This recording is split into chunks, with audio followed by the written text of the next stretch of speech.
Өөрчлөлтийн жимээр цуврал.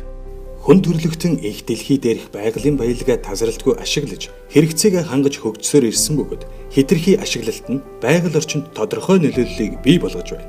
Хүний үйл ажиллагааны нөлөө буюу бидний үйлдвэрлэж буй бүтээгдэхүүн түүнээс гарах хог хаягдлын хэмжээг биологийн үржил шинт газар нутгийн талбайн хэмжээнд харьцуулан тооцсон үзүүлэлтийг экологийн ул мөр гэнэ.